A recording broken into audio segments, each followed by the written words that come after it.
¿Les sale el iconito de que estamos grabando? Sí, Sí. Bueno, ven, yo leí mi texto, soy yo en el texto, pero somos la misma weá, entonces ahí lo tienen, ¿cachai? No se perdió nada, maravilloso. Eh, bueno, entonces, como decía, el tema principal del texto es, podrían haber matices, pero para nosotros como literatos, ¿qué es lo que estamos buscando y qué es lo que nos resuena del texto? Es la crisis de la experiencia. Y cómo esto se vincula con el fin del arte de la narración, con el fin de los narradores, con el fin de la transmisibilidad de la experiencia. Champlin. Creo que ahí lo podemos ver mejor. Sí. Ya. Entonces hablemos un poquito de las preliminares de la crisis de la experiencia. La experiencia está en crisis y ha sido destruida por obra del despliegue de la tecnología de la modernidad, que tiene su culminación en la guerra. Con esta guerra nos referimos específicamente a la guerra más tecnificada que habían visto hasta ese momento, hasta que Benjamin escribió este texto, que es la Primera Guerra Mundial. Que hay un salto cuántico en las relaciones como bélicas que se pueden establecer entre seres humanos desde ahí. Este proceso de tecnificación en la modernidad devasta no solo un tipo de experiencia. Benjamin no dice que acabó cierta forma de experiencia, sino que todas las experiencias, la totalidad de la experiencia. O sea, es una afirmación de, ¿cómo decirlo?, de rangos mayores, ¿cachai? O sea, es heavy la aseveración que se manda. Em, Justamente porque lo específico de la experiencia es la transmisibilidad. Esto lo estoy diciendo rápido porque después vamos a hacer el experimento de cachar qué chucha era la experiencia. Em, y ya, pues por ello, conlleva entonces el fin del arte de narrar, la crisis de la experiencia. El arte de narrar, clarificándolo un poco en estos términos, sería el ejercicio de la facultad, de la capacidad de intercambiar experiencias en una comunidad. Y bueno, la Fran se reía conmigo así como, oye, vaya a poner la frase de los buenos de la guerra, sí, lo voy a parafrasear que sea. Que Benjamin dice que en virtud de esta incapacidad de transmitir experiencia, señala cómo los soldados llegan mudos de la guerra mundial, de la Primera Guerra Mundial, no enriquecidos con experiencias, porque igual son muchas vivencias las que tienen ahí, pero no existe un gran relato al que asociarla, es como solo perplejidad. Eso lo vamos a ver más adelante. Entonces, de nuevo entre las preliminares, la matriz de este ensayo va a ser la relación entre narración y experiencia. Y aquí la narración va a ser considerada como la instancia en que puede ser ejemplarmente examinada, para cachar por qué narración y experiencia podrían tener una relación tan importante. Además, que la experiencia se transmite a través de la narración. En la narración, eh, la crisis puede ser ejemplarmente examinada, o bueno, aquí lo puse como catástrofe de la experiencia en el mundo moderno, que es las palabras que usa Oyerson. Agregándole palabras cuáticas, el imperio de la técnica tiene consecuencias devastadoras para los intentos individuales y colectivos de construir y configurar experiencias. Ya, entonces estamos ahí, cachando la crisis de la experiencia, todo ok. ¿Tienen alguna duda hasta ahora? Recuerden que no lo escucho. ¿No? no, no, va súper, va No, súper. no. Te voy Muy bien. lento. No, no, Em, va súper, va bien. Bacán. Ya, pues. Entonces, esta pobreza de experiencia, que una pobreza, es una novedad la pobreza de experiencia, porque como van a ver, en la antigüedad y en la Edad Media, nosotros teníamos la capacidad de construir experiencia, de transmitirla y de compartirla, de que fuera un sello de comunidad. Esta crisis de la experiencia se da en la modernidad. Y como menciona Benjamin, no es solo pobreza en experiencias privadas, sino que también en experiencias humanas en general, que bueno, derivan de trastornos históricos que transforman los modos en los que se realiza la experiencia humana. Estos trastornos históricos, estos cambios radical de raíz, pero no necesariamente demasiado rápido, estos trastornos históricos no nos hacen preguntarnos nosotros, porque nosotros ya estamos ahí coqueteando con la posmodernidad, así es que la posmodernidad es. Eh, pero a las personas del tiempo de Benjamin tienen que empezar a preguntarse, ¿ellos conocían algo similar o equiparable o quisiera comprensible la experiencia de la guerra, por ejemplo, que tuvieron a la escala que fue la guerra mundial? ¿O ellos se habían enfrentado antes a un nivel de industrialización o tecnificación tan grande?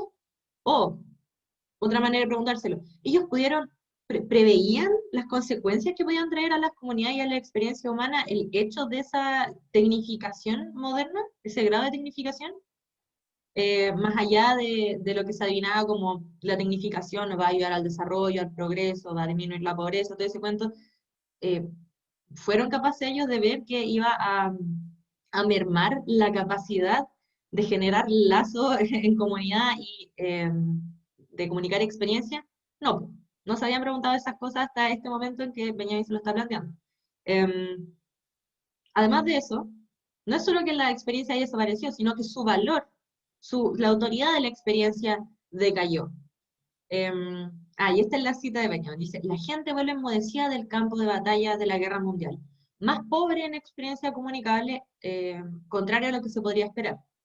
Y sobre esto señala que la experiencia, el conocimiento heredado, también es una manera de entender la experiencia, como conocimiento heredado, significativo, certero, del que no se duda, y muy ligado a la tradición oral.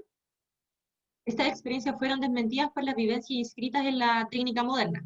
Y el mismo Benjamin lo plantea como que la técnica moderna se ve en la guerra de trinchera, también en la inflación, en la batalla mecánica, en la nueva ética del poder y, bueno, en fin, en la consolidación del capitalismo y sus efectos en la vida social y también las producciones culturales, que son lo que a nosotros nos convoca. Bueno, también los efectos en la vida social. Entonces ya, hablamos de que hay una crisis de algo, una crisis de la experiencia, pero ¿qué es la experiencia? Yo sé que hicieron este experimento con Álvarez, pero igual quería como repasarlo un poco, porque siento que le dieron demasiado poco tiempo a este texto, igual es heavy la wea, no sé. Lo voy a hacer como un favor, pero si no lo quieren, podemos saltarlo. Buscamos en Google los primeros resultados, ni siquiera de la RAE, y las dos acepciones que da es conocimiento de algo o habilidad para ello que se adquiere al haberlo realizado, vivido, sentido, sufrido una o más veces. Eso me acuerda a las místicas, sufrir un proceso. Y bueno, la otra es conjunto de conocimientos, también está ahí la palabra clave, conocimiento, que se adquieren en la vida o en un periodo determinado de esta. Y bueno, la RAE, un poco más completa, da 5 acepciones. La primera es el hecho de meramente haber sentido, conocido o presenciado algo. También se puede entender como práctica prolongada que proporciona conocimiento o habilidad para hacer algo. Esta yo creo que es clave para lo que nosotros creemos porque tiene el hecho de la práctica prolongada, es decir, que señala el proceso en un tiempo determinado que no es menor. Y además tiene la señal del conocimiento y de la habilidad para hacer algo, que es la otra parte, la otra patita de la narración que vamos a ver, que no es narración, porque sí, la narración se sostiene en su utilidad para la vida. La tercera acepción es que el conocimiento, que es conocimiento de la vida adquirido por circunstancias o situaciones vividas, o en la misma línea, circunstancia o acontecimiento vivido por una persona. Todas estas ahora se pueden resumir en las palabras conocimiento, significativo u útil, y vivencia, el hecho de experimentar algo. Y, como la vivencia es experimentar algo, justamente también aparece la noción de experimento, que es muy interesante, pero no la quiero tocar tanto ahora, pero también nos sirve. Experimento, porque de los experimentos también emana el conocimiento. Y del experimento implica que hay alguien sufriendo esa experimentación. Difícil trabajar con las palabras desde lo más básico de la RAE. Entonces, haciendo este pequeño pasaje por la experiencia, cachemos qué entiende Benjamin por experiencia. Y a mi juicio, Benjamin entendía la experiencia como una apropiación de contenidos, contenidos significativos para una sociedad, comunidad, cultura, pero dejémoslo en apropiación de contenido, y es apropiación de contenidos, sean cuales sean, a condición de que estos sean transmisibles. Entonces, eso implica que la comunicabilidad es el rasgo esencial y definitorio de la experiencia como él la plantea. Toda experiencia debe ser común. Y la experiencia que no es comunicable, entonces no es experiencia. Es realmente el rasgo esencial. Si no puede llegar a un otro de la manera en que tú la experimentaste, no sirve, no cataloga como experiencia, es otra cosa.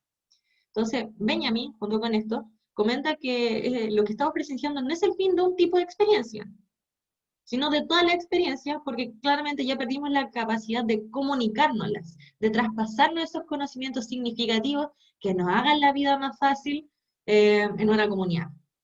Y ya. Entonces, aquí también puse que la experiencia puede ser entendida, ahí está, a ver, me adelanté a yo del pasado. La experiencia también puede ser entendida como conocimiento significativo, apropiación de los contenidos de una comunidad, sea cuales sean, y esto lo vamos a ver en breve, brevísimo. Puede ser asociada tanto al viaje, como cómo se experimenta una travesía, como a la tradición. Y además, aquí resumiendo los puntos que señalé, la experiencia es útil, es colectiva.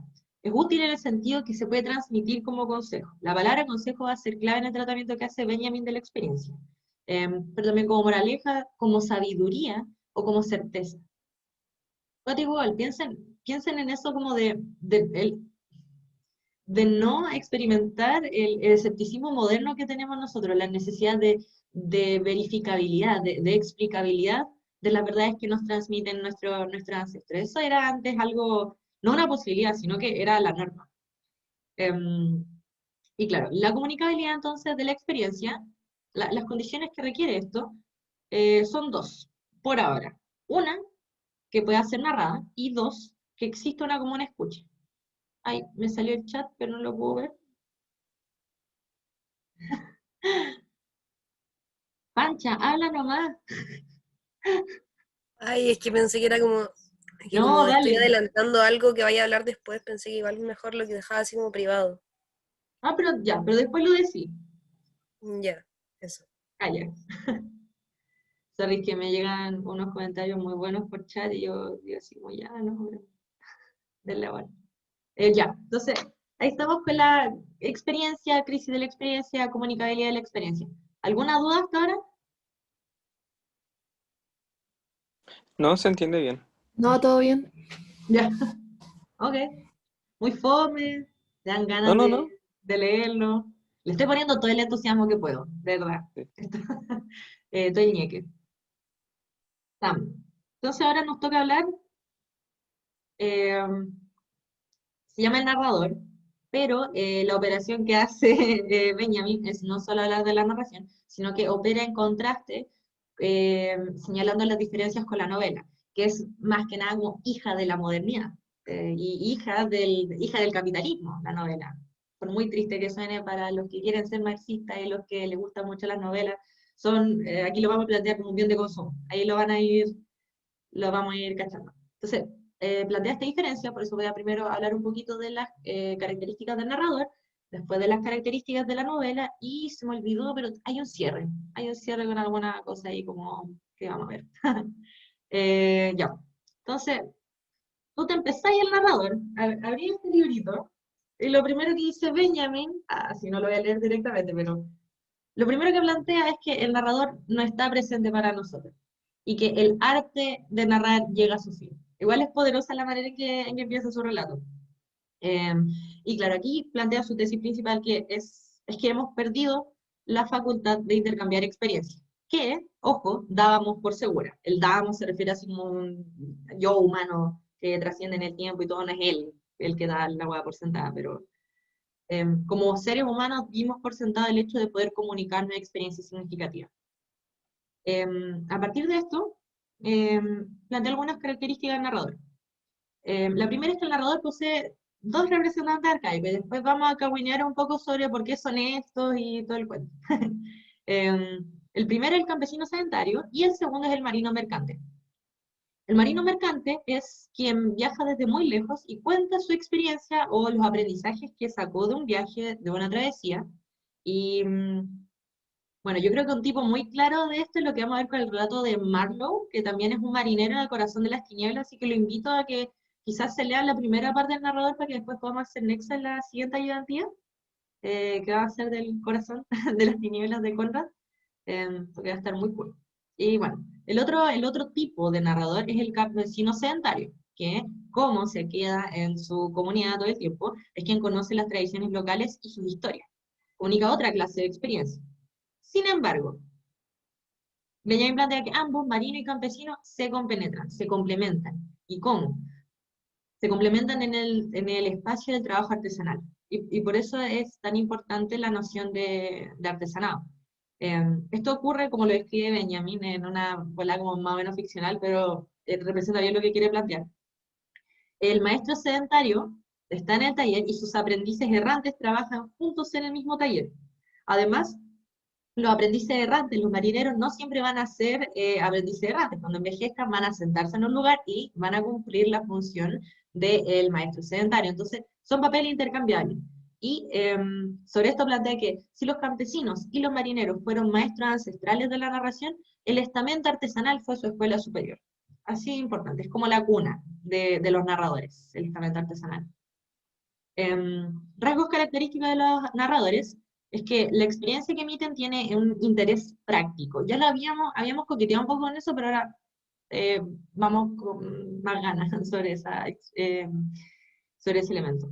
La experiencia que emiten tiene interés práctico, da consejos, tiene que dar consejos, el narrador tiene que advertirte del peligro. Aquí Benjamin cita un loco que a sus lectores trata de aconsejarlos sobre el peligro del moderno alumbrado a gas, que fue uno de los primeros como métodos de llevar luz a las calles. También instrucciones sobre ciencia natural, sobre cómo cocinar una cerveza artesanal, y bueno, en fin, además de ser útil, es un saber certero. ¿Y cuál es la gracia de esto? Que esto es lo que, a mi parecer, es una de las cosas que más desafía el sentido común como de la modernidad o de la posmodernidad, que este es un saber certero, del que no se duda.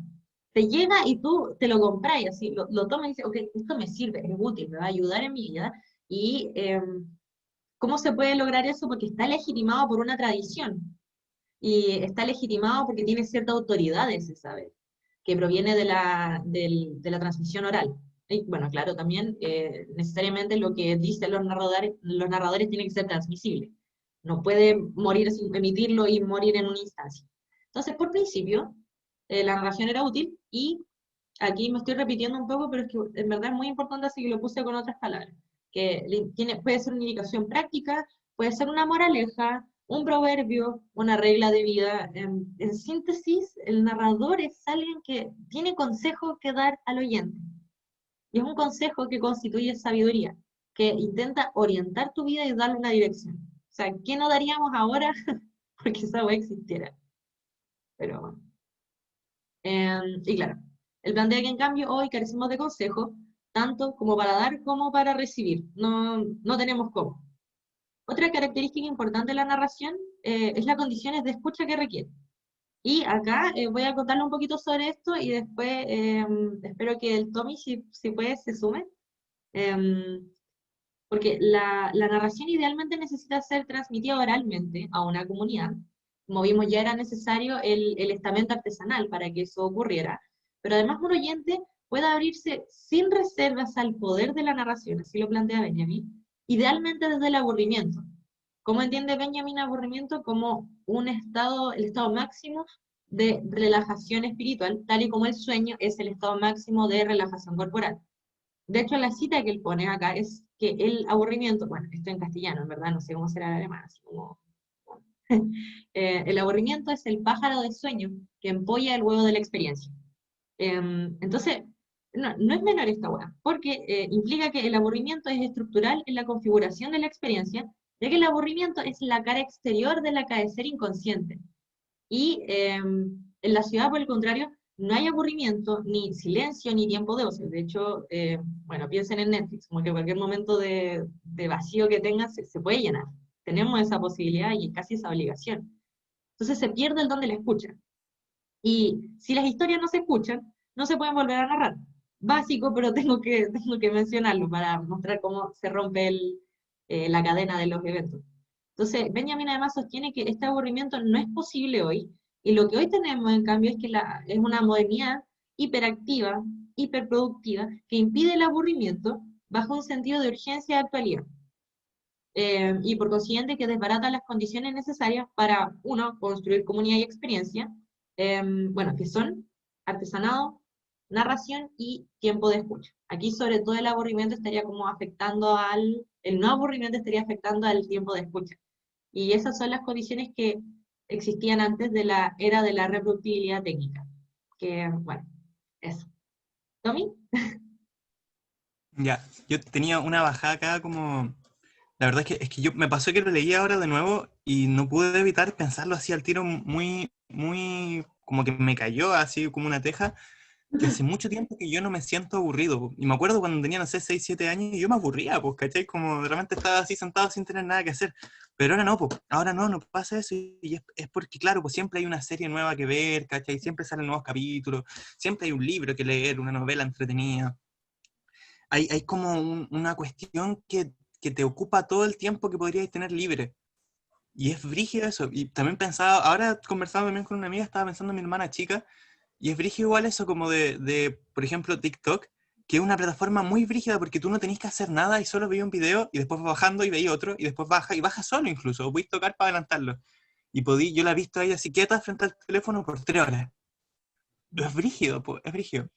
Y esto, claro, es otro tipo de aburrimiento, el momento, un momento como en el que estamos históricamente, pues, ¿cachai? Él estaba hablando a principio, la primera mitad del siglo XX, nosotros estamos en la primera mitad del siglo XXI. Yo creo que estaría cagándose. Así que ¿cachai? como mal.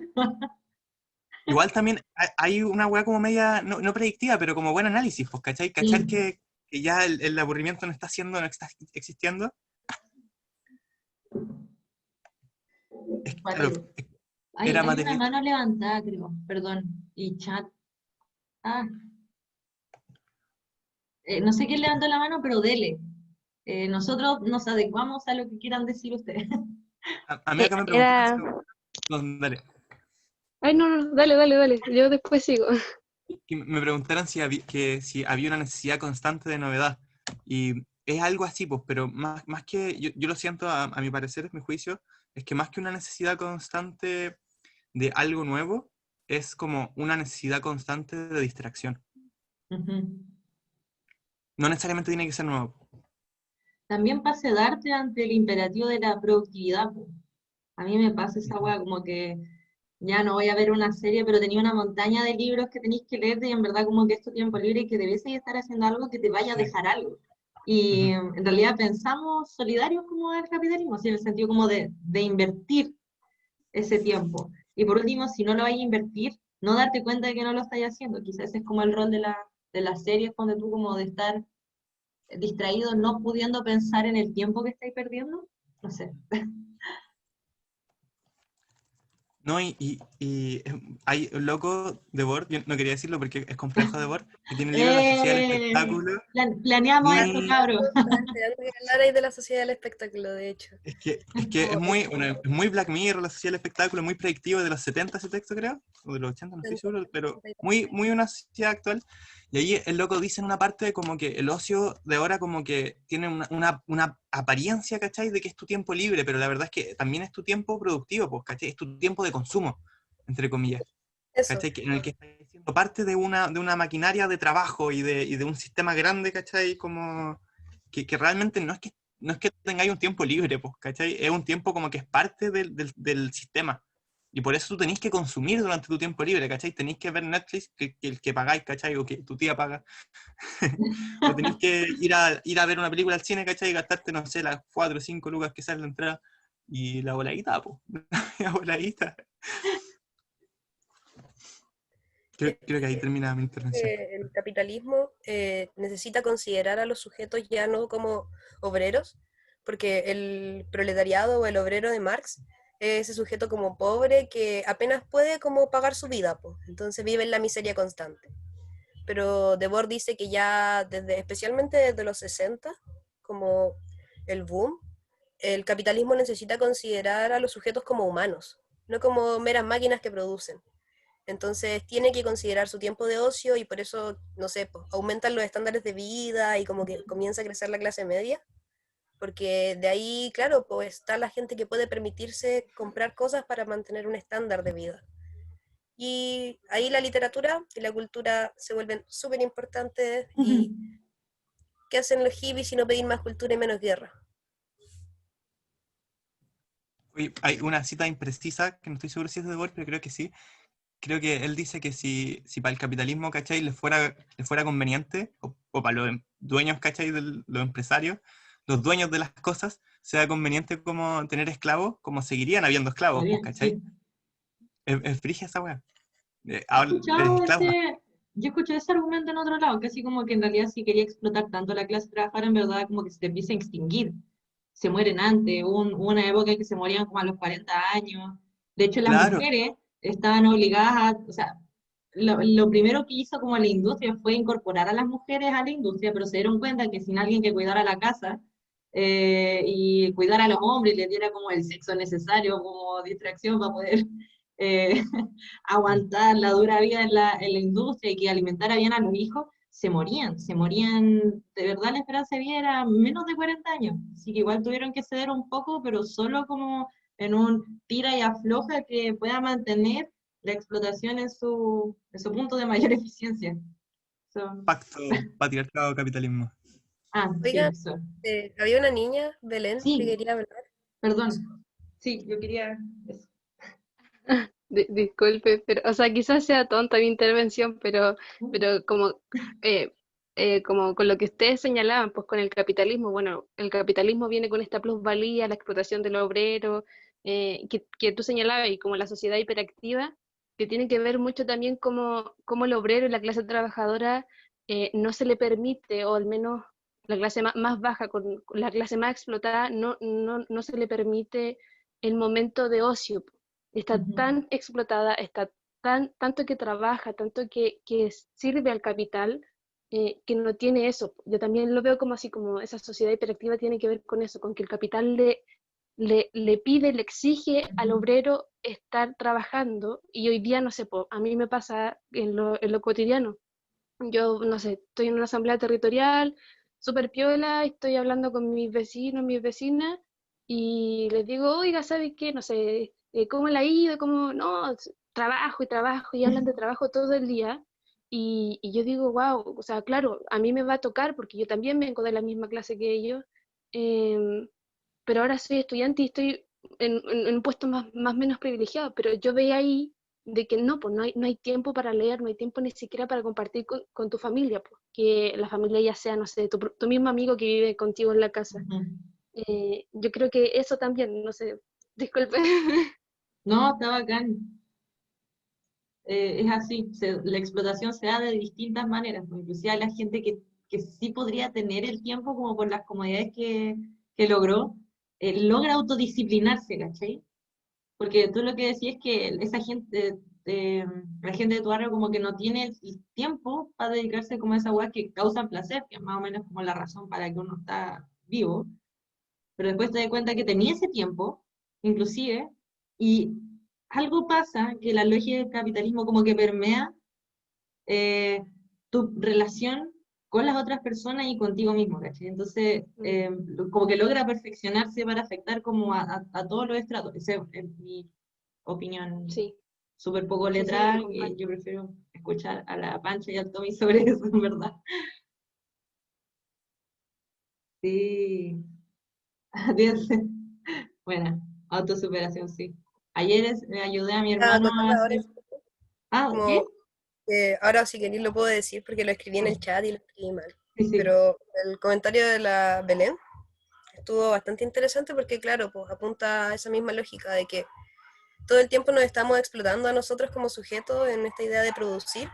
Los perros, no sé si se escuchan. Ujú, sí. Pero, y al final todo eso se llama como autosuperación, pero en verdad no es, pues solo explotarse dentro del capitalismo y decir, oh, tengo que leer para la U, tengo que hacer esto en la casa, tengo que hacer esto. Y nunca tenemos el tiempo del ocio, pues, y de ahí viene, claro, esto mismo, pues, conversar con los otros. La mañana hablábamos también como de eso. Ahora no sabemos comunicarnos con otras personas, o sea, no sabemos expresar nuestros sentimientos y mandamos un gato con un corazón. Y ahí está todo. Es todo el mensaje transmisible. ¿Cachai? Toda la experiencia que existe se puede resumir en un gatito con un corazón en WhatsApp.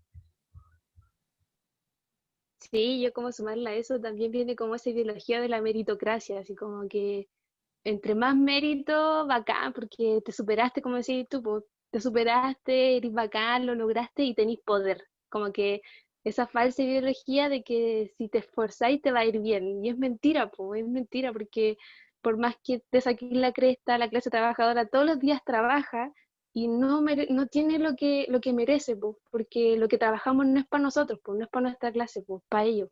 Eso. Pregunta, como esta incapacidad como de interactuar con el otro, este fracaso como comunicativo con la otra persona, de alguna manera lleva como a este sentimiento de soledad porque soy incapaz de saber que la otra persona también se siente igual, como de alguna manera estoy privada de la experiencia de la otra persona que pueden ser similares a la mía, y como ignoro esas experiencias, me centro en mí mismo como el individuo y como el centro de la actividad y de todo, y de alguna manera como que siento culpa por cómo individuo me sentiría. No sé qué decir, como, yes, Es que yes sí, y yes. de hecho hay muchos estudios como que relacionan, sociológicos sobre todo, que relacionan como el avance del capitalismo en países como donde el capitalismo pega, pues Chile es un buen ejemplo igual, porque tiene este sistema, ¿cachai? Neoliberal brígido, y la relación que tiene, ¿cachai? Con enfermedades o enfermedades, llámese, mentales, pues, ¿cachai? A la Javi le pasó algo. Y ojalá esté todo bien.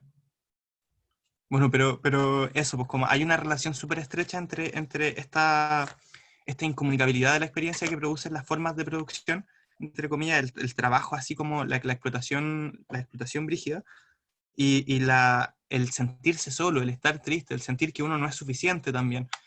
Entonces, ¿qué tenéis? Que tenéis seres, ¿cachai? Autoexplotados o explotados por alguien más, que no son capaces de comunicar con otra gente, ¿cachai? Esta autoexplotación porque no tienen tiempo, ¿cachai? Porque hay el consumo, ¿cachai? Es todo también hacia uno, con el tiempo que tiene, ¿cachai? Suele dedicárselo a sí mismo, la colectividad, algo escaso en general, y, y ¿qué así, po, ¿cachai? ¿Qué así? Cagáis, solo cagáis y te medicáis, po, ¿cachai? Eso hacen, vais a un psiquiatra y te medican, pues, para que podáis seguir trabajando, para que te podáis tener depresión, ¿cachai? Y con pastillas funcionar igual.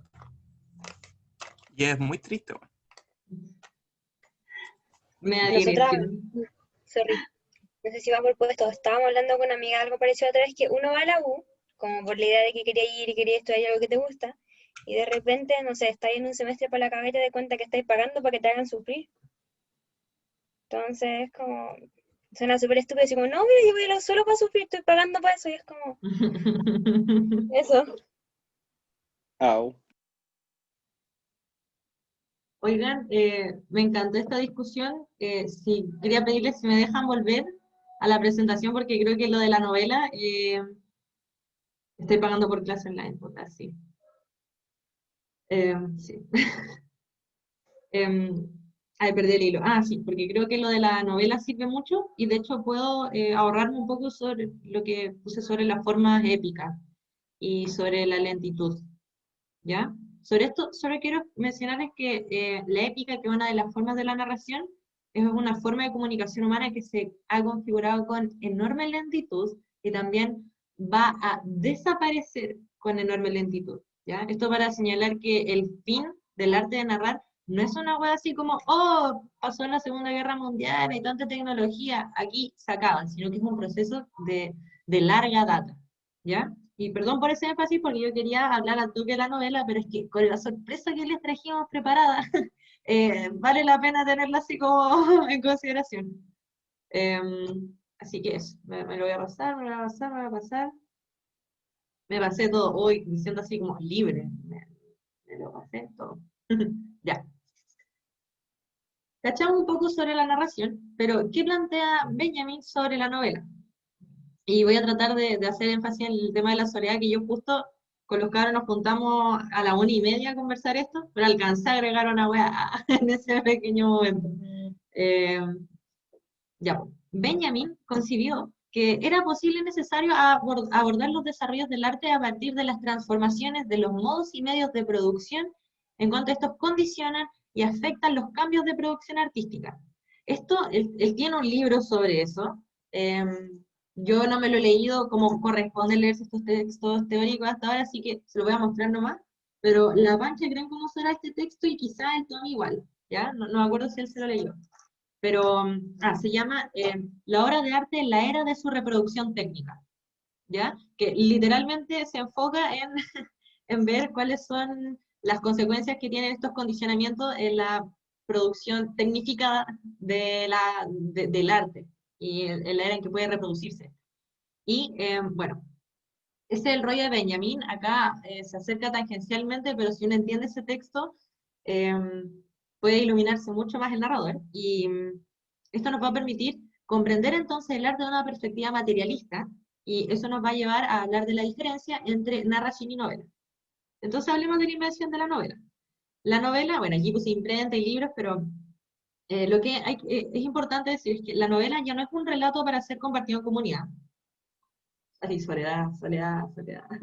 Ya no es un relato para ser compartido en comunidad, sino que es producida con expresa destinación al libro, el cual ya no forma parte del haber, del tener en común, sino que se ofrece al consumo individual. O sea, obviamente si eres muy seco y tenés mucho temple para como tratar de pelearle al capitalismo en todo, podí tomar un libro, aprendértelo de memoria, tratar de enunciarlo y compartirlo como una comunidad, pero claramente el formato material se opone a eso, y de hecho tampoco hay como tanto fomento de las bibliotecas, que podría ser como una noción semi-común para compartir las novelas, sino que se muestran como bien de consumo. En Estados Unidos hay toda una tradición como de mostrarte las portadas más llamativas, con colores que hacen que uno pueda dirigirse a la compra directa de ese libro. Entonces, el libro está pensado, asociado, inscrito como objeto de consumo en el capitalismo. Entonces, es muy importante entender eso y ponerlo en contraposición con el rasgo comunitario, la evidente facilidad para generar comunidad que tiene la transmisión oral, propia de la épica y de las narraciones. Entonces, como curiosidad, importante igual, es que tenemos que la novela no pertenece y no proviene de la tradición oral. No es un relato épico que que decantó en la novela.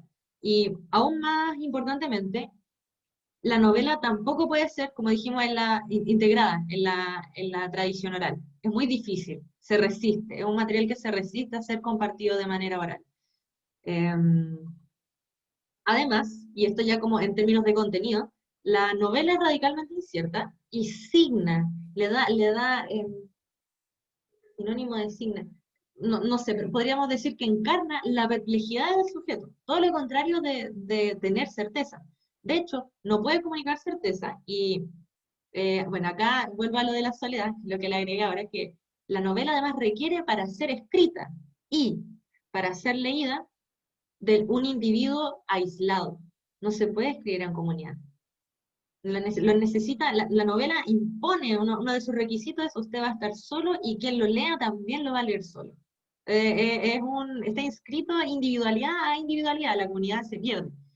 Y sobre esto quise agregarle una frase de Paul Auster, que era un autor que a mí me encantaba cuando chica, bueno, aún lo amo, que él escribía en uno de sus libros que un libro es una porción de la soledad de un hombre. Hombre, muchas veces esa buena. Un libro es la porción de soledad de un hombre. Es la porción de soledad de un hombre, o sea, como que el loco cachó perfecto, inclusive como en las reflexiones que hace la literatura sobre sí, nos da cuenta de esta weá, ¿cachai? Y en los arquetipos siempre hay, la emoción, me salió los lentes. En los arquetipos de novelistas y toda la weá, son locos solos que están escribiendo con todo su complejo interior perdido, o sea, la novela es el instrumento de la perdición. Y bueno, entonces el novelista ha perdido, a diferencia del narrador, ha perdido la certidumbre que es congénita, que es inherente a la genuina experiencia. Y, claro, no va a tener las herramientas para combatir la soledad, para establecer hilos comunes. Entonces, además, la novela es en gran parte síntoma de la crisis de la experiencia. Ya no hay comunidad que sostenga la transmisión de experiencia, tampoco existen entidades autorizadas, porque el narrador, para que su relato sea creíble o tenga el mérito de ser repetido, necesita gozar de cierto carácter de autoridad, en el sentido que uno le concede legitimidad a ese conocimiento. Y bueno, tampoco va a tener, la novela tampoco, por la época en la que está inscrita, no va a tener certezas que creamos vale la pena comunicar, porque como sujetos de la modernidad tardía no tenemos certeza sobre nada, y por eso confiamos en el principio de la explicabilidad y la verificabilidad. Necesitamos pruebas. No confiamos en nuestro posible narrador, no confiamos en el narrador de una novela tampoco. Bueno, eso sobre la soledad, y me falta agregar que la escritura tecnológicamente mediada, que sería en este caso la de la novela, pero también Benjamin acá habla sobre la prensa, el hecho de la información, que es como el peor caso de, como de escritura tecnológicamente mediada, no vamos a tocar eso ahora. Bueno, entonces, perdón, me pierdo en mis digresiones. La escritura tecnológicamente mediada, entonces, es desde ahora el soporte fundamental de toda circulación narrativa, y su efecto esencial es el desarraigo de la experiencia. La experiencia pierde su utilidad, pierde la comunidad a la que está destinada. Se desarraiga, se desancla de eso, y por consiguiente también se debilita la comunicación, porque no hay razón para comunicar ese relato, y también los formatos de ese relato cambian, en vista de que ya no necesita ser comunicado. Como extra, cerrando la parte de la novela, en el ensayo y en la novela, la experiencia es una, entonces, que ya no está asentada en la certidumbre de un saber heredado y consolidado en su transmisión, sino que se encuentra en un inquieto proceso de formación. A fin de cuentas, una novela es una búsqueda personal. Y, a ver, perfecto, estamos que terminamos. ¿Me dejan seguir? Para llegar a la parte, a nuestro experimento. Sí. Ya, gracias. Ya. Entonces, el fin del arte de narrar, como ya le había planteado un poco antes, es un proceso que viene muy atrás. No es consecuencia directa del nacimiento de la novela, y ambos son síntomas de una misma transformación económica, epistémica y social. ¿Ya? Con ambos me refiero al fin del arte de narrar y la experiencia, no la experiencia, mala palabra, el objeto novela. Son síntomas de una misma transformación económica, epistémica, social, que yo no lo pongo acá porque siento que no tengo los recursos para mencionarlo con tanta propiedad, pero claramente el capitalismo, la consolidación del capitalismo y de la técnica, o sea, que no esté ahí no significa que no sea eso. Y claro, el fin del arte de narrar es un fenómeno que desplazó y alejó a la narración, como lo mencioné recién, del habla viva. El sacarlo de la oralidad implica necesariamente que lo resta, lo segrega de su utilidad y de su capacidad de comunicar. Acá, bueno, Benjamin se explaya sobre las explicaciones y dice que en la mitad del arte de narrar, aquí pone de ejemplo a Heródoto, la mitad del arte de narrar yace en mantener la historia libre de explicaciones al paso que se la relata. Aquí me resumía una cosita muy, muy chiquitita sobre el artesanado y terminamos. Puse que el artesanado es la red que soporta la narración. O bueno, ya. La red que soporta la narración requiere tanto de un narrador como de una comunidad, ya hemos hablado de esto, y de la capacidad de escucha. Entonces, el narrador, comunidad que escuche. Y esos son papeles intercambiables, porque el que escucha después está capacitado para repetir y narrar la historia e insertarla como en el, ¿cómo decirlo?, en el círculo de la transmisión. Entonces, si vemos esto de que son papeles intercambiables y requieren de una comunidad, y requieren de una elaboración, y requieren de un trabajo que requiere tiempo, y que requiere como implicación personal, vemos que la narración es una forma artesanal de comunicación, que se teje. Y voy a hacer énfasis en el se teje, para que después pensemos, ya, pero ¿quiénes tejen? ¿Los campesinos? ¿Los marineros? No sé yo. Pero bueno, el punto es que hoy hay una creciente aversión a los trabajos de larga duración. Y quiero que se queden pensando un poco en eso. Además, como lo que hablamos de la hiperactividad y la hiperproductividad de la modernidad, también pensar que hoy realmente hay una creciente aversión a los trabajos de larga duración. Y bueno, Benjamin sobre esto menciona que antes los hombres y los narradores imitaban con el trabajo de la artesanía, la carpintería, la orfebrería, imitaban el lento proceder de la naturaleza. Junto con esto, decirles que el artesanado produce objetos a partir de un esfuerzo persistente. y abnegado, una entrega al trabajo, donde el tiempo no contaba, donde no está el principio de emergencia, de actualidad, ni de eficiencia.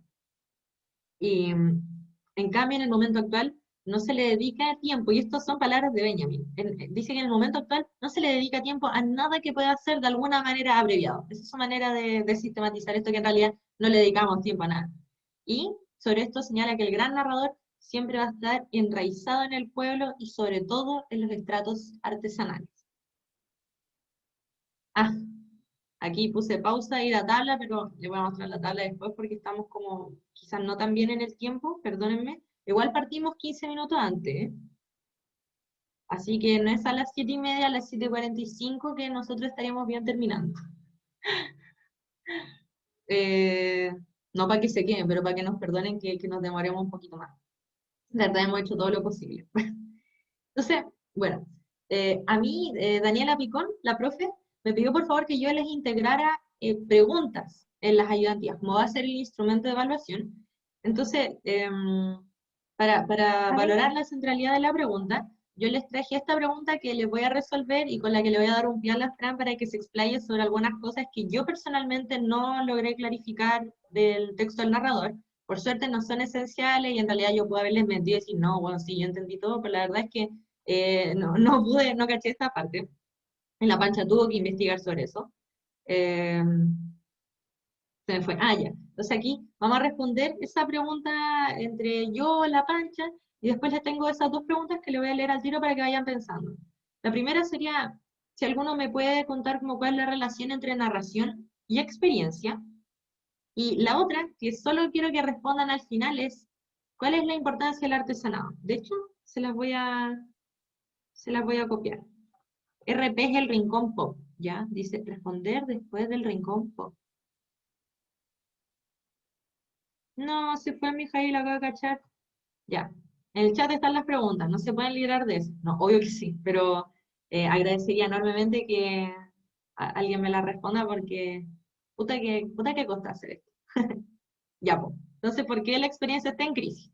Mi manera de verlo, o una forma de responder, en los términos acotados que Benjamin ofrece en su texto al narrador, no que Benjamin ofrece a lo largo de toda su obra, sería afirmar que la experiencia está en crisis, porque ya no existen las condiciones necesarias para su existencia. ¿Y esto qué implica? Que esas condiciones que ya no están son el artesanado, en contraposición a la reproductibilidad técnica, que tampoco está la narración, en contraposición a la novela, y que tampoco disponemos del tiempo o el espacio que permita el tiempo de escucha. Es decir, que no contamos con el aburrimiento empollador que estábamos viendo con el Tommy, dada la hiperactividad, hiperproductividad moderna. Claramente, todas estas características devienen de ciertas condiciones de producción propias de la modernidad tardía capitalismo y condicionan a la vez los productos culturales que son creados en estos tiempos y las subjetividades. No, el sistema económico ni cagando solo afecta a los productos que genera ese sistema. Lo terrible, lo heavy es que se mete y modela las relaciones sociales y las relaciones en las que se produce el arte. Entonces, claro, voy a volver a lo que tenía porque mis digresiones me matan. Claramente todas estas características devienen de ciertas condiciones de producción propias de la modernidad tardía y capitalismo, y condicionan a su vez los productos culturales que son creados en estos tiempos y las subjetividades y articulaciones sociales también que se construyen en torno a este sistema. Benjamin escribió, aquí les da la patita, Benjamin escribió otro texto que aborda los desarrollos del arte a partir de las transformaciones de los modos y medios de producción, y es un tema extenso y heavy puse acá, así que para ahondar en esta dimensión, les traje a la Fran, que también les va a hablar del tema difícil que yo le dije, que era la justicia. Eh, Dale, Pancho. Ya, ¿Has mira, preparado? yo hice como un, ¿cómo decirlo así? Como un guión, por así decirlo. Sí, un guión, porque no soy capaz de expresarme así naturalmente. Sí, ya. A propósito, por eso sí se ve como que estoy leyendo, para que no sientan que no les presto atención. Ya. A propósito de eso se refiere bastante Benjamin. Es fundamental en el tema de la pérdida de la experiencia, la transformación que enfrentan los medios y los modos de producción. Con esto voy a hacer relación ya así directo con la idea de la vocación de justicia. Oyarzún, en la intro del narrador que tiene el Javi, plantea la vocación de justicia que tiene el narrador. Ahí había un concepto bien feo igual que salía en el texto y lo tuve que googlear porque era un concepto muy feo, o sea, dequialogía. Sí, ¿Qué es eso. eso? ¿Qué es dequialogía? Y ahí como que me llevó a una cuestión como el mundo jurídico, como que es una triada, pues son tres cosas que componen el mundo jurídico o el mundo donde se desarrolla el espacio de las leyes, que tiene que ver con la evaluación de los hechos, la evaluación de las normas y la evaluación de los valores. Esas tres cosas componen el mundo de la justicia. ¿Y qué hace Benjamin en el narrador si no es precisamente eso? Cuando establece como la manera en que se da la experiencia y la manera en que se sustenta también esta cuestión de la narración, por ejemplo, en la tradición y en la autenticidad, que son las cosas más importantes de las que trabaja al respecto de la narración, como que transmite una experiencia que fue vivida por un sujeto especial en su singularidad y que además está sostenida o arraigada en la experiencia tradicional. Entonces, como que es lo mismo, el mismo ejercicio. Toma esta norma del mundo jurídico Benjamin y la traspasa para construir su argumento. Eso es interesante. Pucha, y de ahí quería decir como que el narrador es el abogado, eso dice, Sí. como el abogado de lo insignificante, de lo nimio, de lo pequeño. Oyarzún y Benjamin destacan la palabra criatura, que refiere a toda cosa de la naturaleza y no específicamente al humano, a las acciones del humano, como diría Aristóteles, cuando habla de la verosimilitud. En cambio, él habla del narrador que destaca las cosas pequeñas, lo singular, lo que está ahí en su singularidad, incluso esa es la condición. Y esta singularidad que se expresa en la narración se hace mediante el lenguaje porque el lenguaje le permite el espacio del juego. Es un tema súper importante también en Benjamin, la idea del juego y la didáctica que hay en el lenguaje. Bueno, y con esto voy a volver al tema original. Benjamin plantea que las transformaciones que enfrentan los medios de producción, y el mundo con ellos, si no, el arte, principalmente la fotografía se logra evidenciar cómo se dan estos cambios. Por ejemplo, cuando tú tomas una foto, la foto es exactamente igual a la wea que está, o sea, a la cosa que está ahí fotografiando, ¿cachai? Es exactamente igual. Y la gente puede hacer 100, 1000, 500 copias de la cuestión. Y a nadie le importa cuál es la original. Y eso pasa ahora con el arte. ¿Cachai? A nadie le importa cuál es la original porque todos pueden hacer muchas copias. ¿Qué hace este loco del Warhol? Sino copiar sus artes por montón y venderlo muy caro, porque es un Warhol. ¿Cachai? Y Benjamin como que habla de eso mucho tiempo antes porque dice que, claro, con la fotografía, y no es un proceso que se dé de la nada, tú misma lo dijiste, viene de antes, o sea, desde el momento en el que pudimos grabar madera, ya pudimos hacer cientos de copias de algo, pero ahora podía ser una copia exactamente idéntica. Y eso significa que abstraes a los elementos de la naturaleza de su tiempo y de su espacio, porque la foto no tiene ni tiempo ni espacio. Y con eso le quitáis todo, su carácter, le quitáis su aura, su esencia. Y por Así eso lo deja de dicen ser ahora. narración al final. Y ese era el tema importante. Le quitáis el aura y la manera en que se desarrolla. Y a propósito de esa pérdida del aura, entran en conflicto los dos valores centrales que ya después Benjamin toma para hablar del fin de la narración, que son la idea de autenticidad, porque si a nadie le importa el original y todas las cosas son iguales, exactamente iguales a la versión original, nada es auténtico. Y si nada es auténtico, ¿cómo algo va a tener valor suficiente para pertenecer a una tradición? Y de ahí Pierde se tambalea autoridad. el valor de la tradición. Y así se tambalean todos los valores y la narración entra como en declive. ¿Y qué es el arte entonces? Eso. Como que Ay, claro, pa. en esta época la reproducción técnica llega a su máximo estadio y lo único que importa, había anotado una frase linda creo, como para dejarla al final. Ah, sí, el arte antes se encontraba fundamentado en una praxis distinta a la actual, en el acto ritual. Ahora estamos en la época de la reproducción técnica. No solo somete a las obras del arte heredadas, sino que conquista un lugar para sí en los procedimientos artísticos. O sea, los procedimientos artísticos empiezan a imitar esta reproducción técnica de la vida. Y ahora todo el arte es así, pues como arte conceptual, no sé, arte de la imagen, make-up y cosas bien locas. Eso, ya. Gracias, Pancha. Bueno, así de secos son mis invitados. Eh, sí, muchas gracias, estoy feliz. Bueno, yo le había preparado, buena, Belén, sí. Yo no alcanzo a aplaudir acá, pero así. Eh, Ayer resolvimos el tema de la justicia, y yo no entendía cómo era que la narración podía hacer justicia, o por qué se puede hacer justicia por el arte, y ahí la Pancha dijo que en realidad tiene que ver como con algo de la teoría de la justicia, como casi una estructura que repite Benjamin en su análisis sobre la narración. Eh, sí, fue bacán. Ya, pues entonces aquí yo le había hecho una tabla, básicamente para que reordenemos nuestras ideas. Estos son como dos polos dicotómicos, menos mal que Benjamin, por difícil que sea de leer, sí hace eso, como que podemos establecer contrario y todo, acá les puse narración versus novela. Y claro que, no sé, pues el narrador es anónimo y tiene una épica, en cambio el novelista siempre es un autor. No sé si, no les mencioné eso, pero siempre hay una autoría detrás. Em, el narrador está inserto en la oralidad, el novelista usa la escritura, y de hecho no cualquier escritura, porque no es manuscrito, no es un jeroglifo, esto lo tengo que agregar, se me había olvidado. ¿Cómo se llama? La imprenta y el formato libro.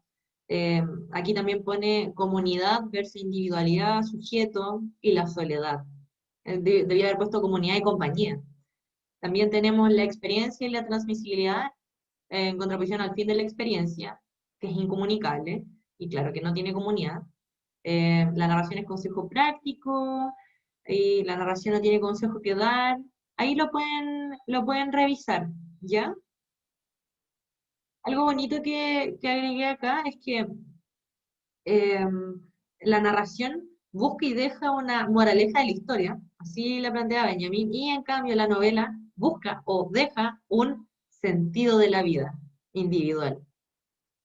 Eso es importante de quedarse en el corazoncito, así como que en realidad la novela está buscando el sentido de la vida, mientras que en la narración está más o menos dado. O por último, quizás no de manera total, pero sí como moralejas de una historia común, de la que las personas están inscritas, las personas que son integrantes de esa comunidad.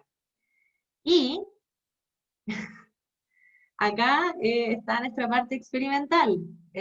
Voy a hacer una pausa para detener el sharing, stop share, para verles. Em, ¿Tienen alguna duda? Yo lamento, hay harta gente que se ha ido, me da penita, no sé si está como muy densa o muy fome la ayudantía, de verdad, ustedes sean sinceros, nosotros somos como nuevos en esta weá, le pusimos empeño, pero... em, no digan algo. Está potente, bien. Está maravilloso todo. Mira que está apoyo. Ya, ok. Le voy a creer. Por lo menos a los que se pronunciaron le vamos a creer. Me quedo con eso.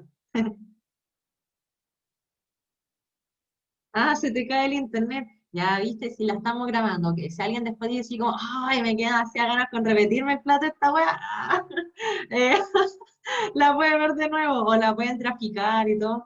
Pero ven, igual hemos estado echando chuchadas tranquila, entonces ese es como nuestro problemilla, ¿cachai? No sé por qué la academia como que castiga un poco eso, nunca lo he entendido, pero filonga.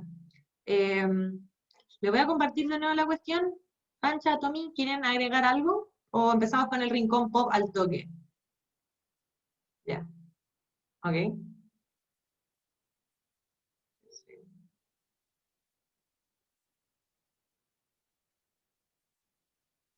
Y ahí estoy shareando de nuevo. Entonces, ¿qué puse en el rincón pop? Primer ítem, mujeres cheleras y equiparar los sesgos. Y aquí quizás me enredo un poco. Ay, chucha. Pero aquí puse algo de lo que yo me di cuenta hace poco, y quizás la razón un poco de por qué a mí no me gusta tanto Benjamin. A seca. Eh, ya, lo que les quería contar es que estos grandes textos, porque el narrador es realmente un gran texto, se cita como un gran texto, y a nosotros nos lo pasan como de verdad una piedra angular, una piedra preciosa, que en verdad es, ¿cachai? La perfección del texto, el poder de síntesis de la weá, su poder literario, porque usa hartas imágenes literarias para explicarse en temas súper densos. El texto de Benjamin de verdad está bueno, ¿cachai? Es complejo, está cool. Y estos grandes textos siempre tienen un aire a universalidad, cosa que te lo dicen y te quedáis como mudo, ¿cachai? Te quedáis seco porque como chucha vaya como discutirle a un texto de tanto poder, ¿cachai? De un poder indiscutible. Aquí yo puse que sobre todo en mi caso, claro, también durante la carrera te lo plantean como una reflexión excelente, que en verdad no hay mucho como por donde agarrarle como, se toma como una certeza. Y no se abordan muchas críticas sobre ellas, que como le había dicho al principio de la ayudantía, es algo súper común y yo encuentro como un valor muy grande de nuestra carrera. Como no tenemos pretensión de verdad, los estudiantes y los académicos de literatura, o menos pretensión de verdad que un historiador, que un sociólogo, que un filósofo, nos tomamos con más relajo en la web, ¿cachai? Entonces podemos llegar y plantearnos críticamente sobre textos que nos encantan, ¿cachai? Entonces, a mí a pesar de que me gusta este texto de Benjamin, como que yo siempre sentía así como, pucha, como que yo no me siento tan llamada por esta universalidad. Y para compartir un poco quizá esa sensación, y quería invitarles a ustedes, esto no es una crítica consolidada ni nada, porque es solo como una seña, para que quizás podamos pensar un poco más en completitud de este texto. Quería invitarles a pensar que también existieron mujeres fundamentales en la artesanía. Y yo, como feminista, sé que a veces las mujeres son integradas así como una mujer cuota para tenerla en consideración dentro de una tradición, o solo como, no sé, como la mitad de la humanidad, que no es menor, ¿cachai? Como, oye, eso, cabros, solo describieron como la mitad de la humanidad y le faltó la otra mitad que son mujeres, pero cuando me refiero a que existieron mujeres artesanales, o sea, mujeres fundamentales de la artesanía, me refiero a más que eso. Porque, bueno, aquí puse, antes de decirles por qué, aquí les puse el ejemplo de las artesanas, que eran mujeres cerveceras. En la Edad Media, el oficio de crear la cerveza artesanal se asociaba a las mujeres principalmente, y también al mundo eclesiástico. Mi pregunta era si, primero, como solo para desarmar un poquito esta cuestión, ¿pudieron ellas ser un tercer arquetipo de narrador? De más. De más que podían ser las mujeres cerveceras de la Edad Media un tercer arquetipo de narrador. Yo no tengo cómo llegar y aplicar las distintas, como los distintos axiomas, las distintas características que Benjamin adjudica al narrador, pero también hay que considerar que él quizás justamente se las pudo adjudicar al narrador porque no estaba considerando a estas potenciales narradoras de un estilo distinto.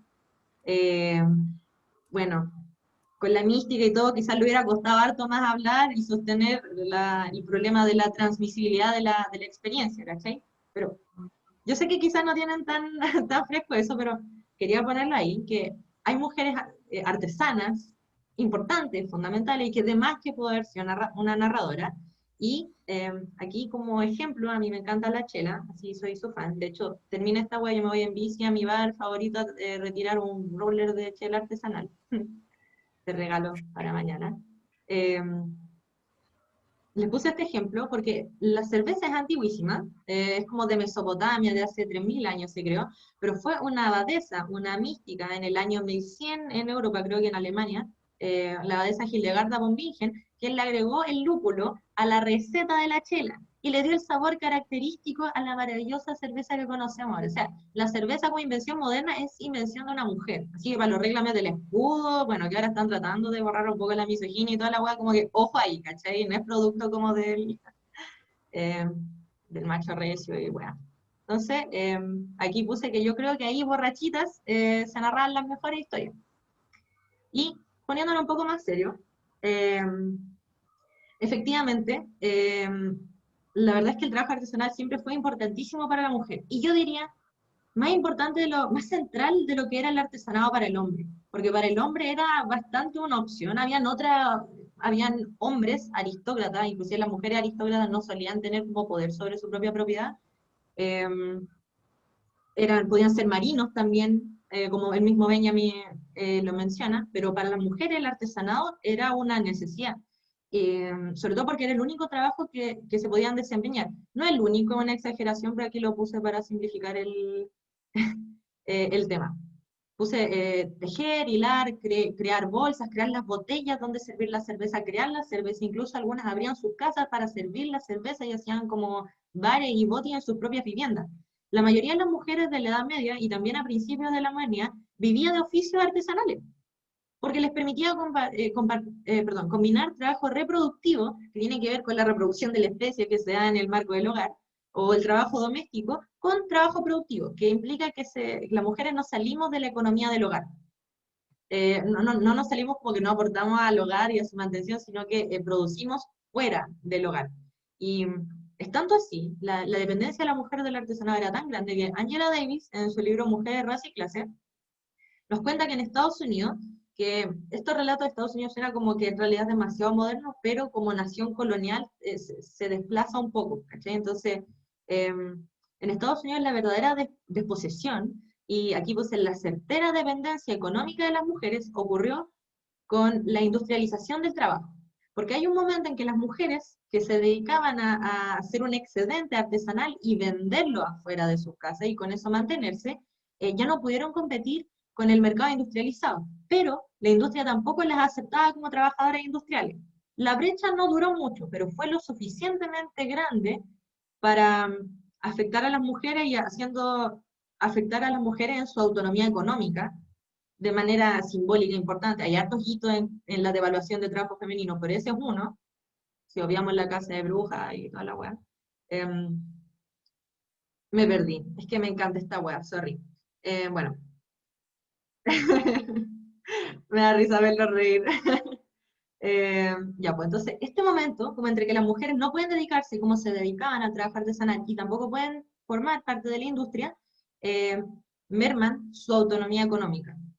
Y también merman, por consiguiente, su figura social, porque son unas parias, ¿cachai? No tienen cómo mantenerse. Todas las maneras tradicionales de subsistencia propia, esa poca autonomía que las mujeres tenían, fue borrada. Entonces, ¿cómo Walter Benjamin va a llegar a ignorar que las mujeres como estamento artesanal no son importantes, si su vida estaba en juego ahí, ¿cachai? No era una opción. Sobre esto yo creo que la Pancha me puede ayudar también, si está invitada, a ayudarme sobre la mujer solución.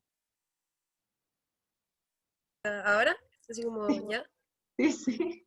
Ya. Cuando empezaste la ayudantía se me prendió una luz, voy a usar la expresión que usa el Tomás, se me cayó la teja. Y te lo mandé, ese fue el mensaje que mandé al principio. Lo voy a leer casi todo porque no voy a leer la primera Ya. palabra porque caramba. Ya, acabo de tener un nexo brutal con Freud y Lacan. Como que lo que no se constituye en el lenguaje o lo simbólico, aquello que no se puede expresar en la lengua, que es el orden del padre al final según Lacan, no existe, po. Entonces lo que no se puede decir no existe, y por eso el sujeto femenino nunca ha existido, porque el sujeto femenino es lo que no se dice, porque la pluma siempre ha estado ligada, la pluma como escritura siempre estaba ligada al falo, entendido como lo masculino. Entonces, como que, claro, pues no se habla de la mujer acá, o al menos yo pienso que Benjamin no habla de la mujer artesana, y ni siquiera pasa por su mente hablarlo, porque es un hombre que vive cómodo igual en el patriarcado y en su vida de hombre. Entonces como que ni siquiera llega a plantearse esto, porque claro, pues lo femenino como producción de narración, como producción de escritura, no está dentro de su mente, porque no existe nomás, pues lo indecible, es lo incomunicable. Y ahí el nexo con la Hildegard von Bingen y con todas las místicas, pues como que, ¿qué hacen las místicas sino que escribir la experiencia que no se puede transmitir con palabras? Entonces ahí empieza como estas mujeres artesanas, ¿qué hacen? Plantean lo que no se ve en la cultura, po, lo que no está expresado en el lenguaje o en lo simbólico, y lo que se supone no existe, pero que en realidad no es que no exista, solo que el lenguaje masculino no tiene palabras para expresarlo. Y eso era muy entretenido, y voy a tomar algo que dijo el Tommy delante, se lo voy a robar, pero es que estuvo genial cuando lo dijo, yo encontré que fue muy genial, como estas mujeres que vivían reclusas al lado como de los Eso estuvo conventos y muy cosas así. bueno. Sí, ¿y qué hacía la gente? Iba a buscarlas a ellas a buscar consejos, porque ellas eran mujeres Quizás sabias. debiésemos explicar qué eran las reclusas. Ya, Claro, explícame. ¿usted cachan qué eran las reclusas? Si no, para no hacerlo. Recuerden que ¿Alguien? no lo veo. Creo que no, suena como las de las cárceles, pero no estoy segura. Va por ahí. Eran mujeres, porque hay distintas maneras de ser mujer religiosa. Las beguinas, ponte tú, son secas y sí, eran brígidas y las locas dijeron así como, no, sé que yo no quiero hacer votos con ninguna institución y me voy a ir a la chucha de la ciudad a hacer lo que yo quiera, soy divorciada, pero voy a dedicar mi vida a entender y escribir sobre Dios y ayudar a la comunidad. Esa es una manera de ser religiosa. La típica que uno conoce son las monjas, que se juntan entre mujeres nomás y están dentro de un convento y se hacen los votos y probablemente están como subordinadas a una orden masculina, religiosa también, como dentro de la institucionalidad eclesiástica. Pero hay una figura que es parte de la institucionalidad eclesiástica, pero que es loquísima, que son las reclusas. Estas mujeres se supone que están encerradas, están, como tú dijiste, encarceladas, pero pegadas a un convento. Están adheridas a un convento y dan hacia afuera. Entonces, hacia afuera pueden conversar con la comunidad y todas las personas de esa comunidad, de las comunidades medievales, iban a hablar con la reclusa en búsqueda de consejo. Literalmente esa es su función.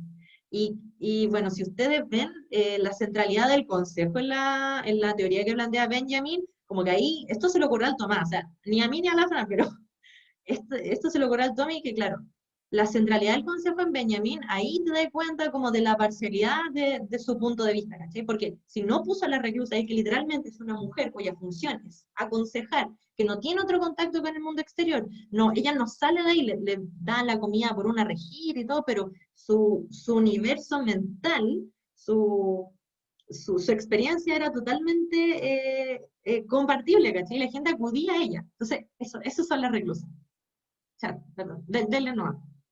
Con mi alianza feminista.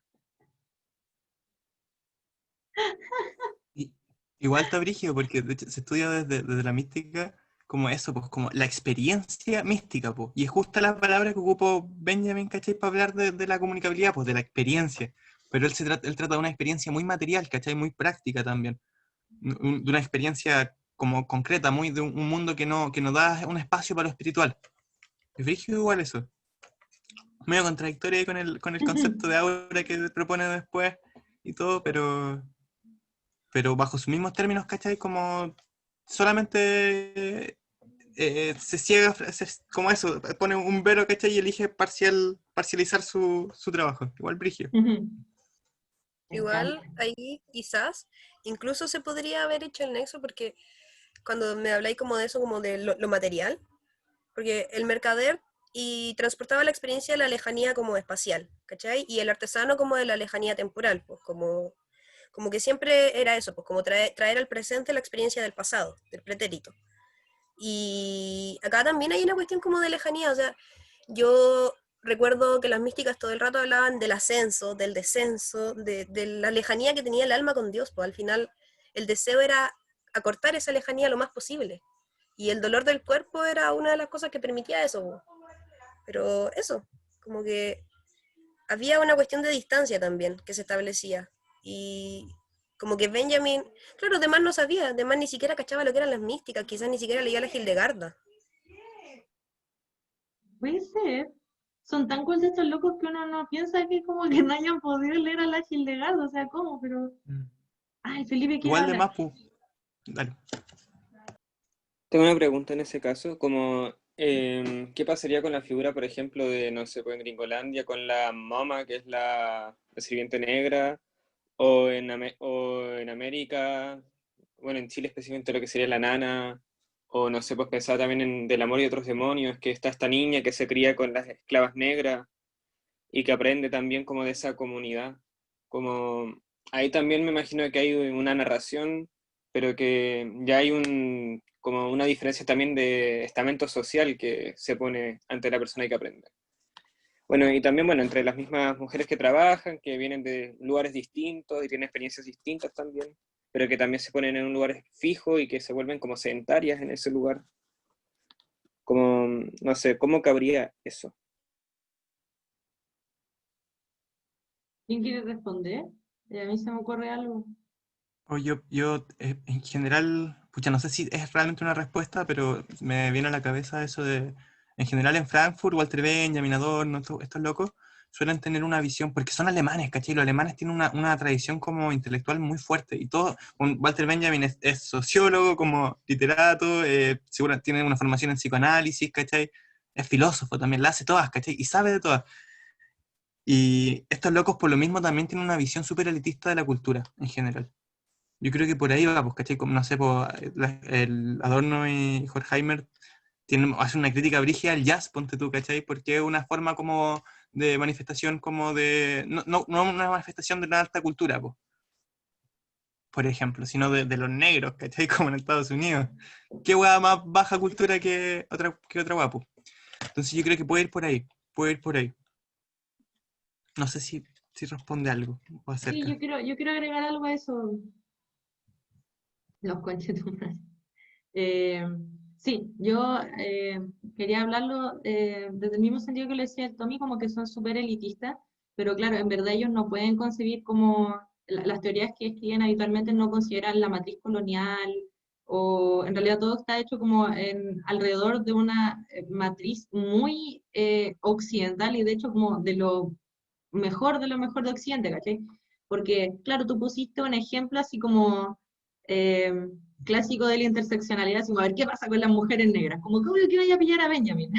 No tiene no tiene cómo imaginárselo, bueno. Pero también hay casos como relativamente más sencillos, ¿cachai? Ponte tú en Chile, en el campo, ya no existe la narración, como que se acabó, o inclusive los pueblos indígenas, que, bueno, bien medrado están con el conflicto, con la anexión forzosa a los estados modernos, weá, pero hay manera en que la narración ha sobrevivido, pues, ¿cachai?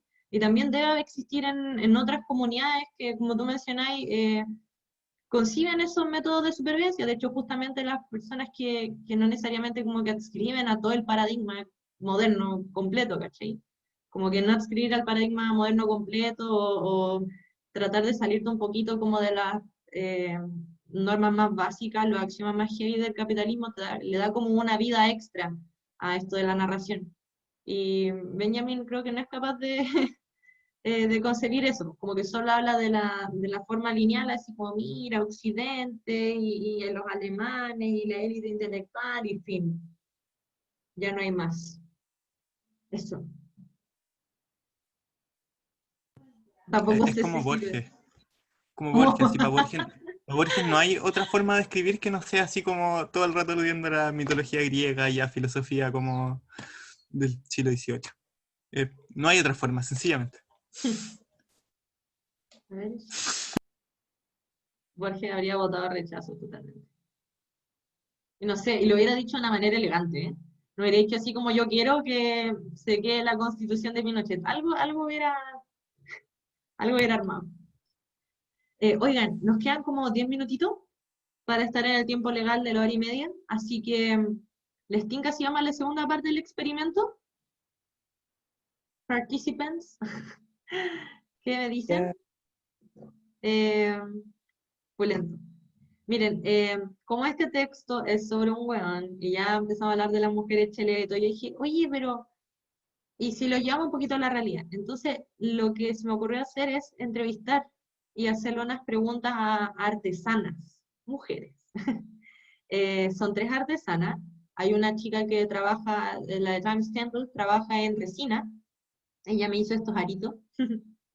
Eh, resina y con inspiración botánica. Hay otra chica que es la Cero Cerámicas, que, como dice su nombre, trabaja en cerámicas, lo hace todo a mano.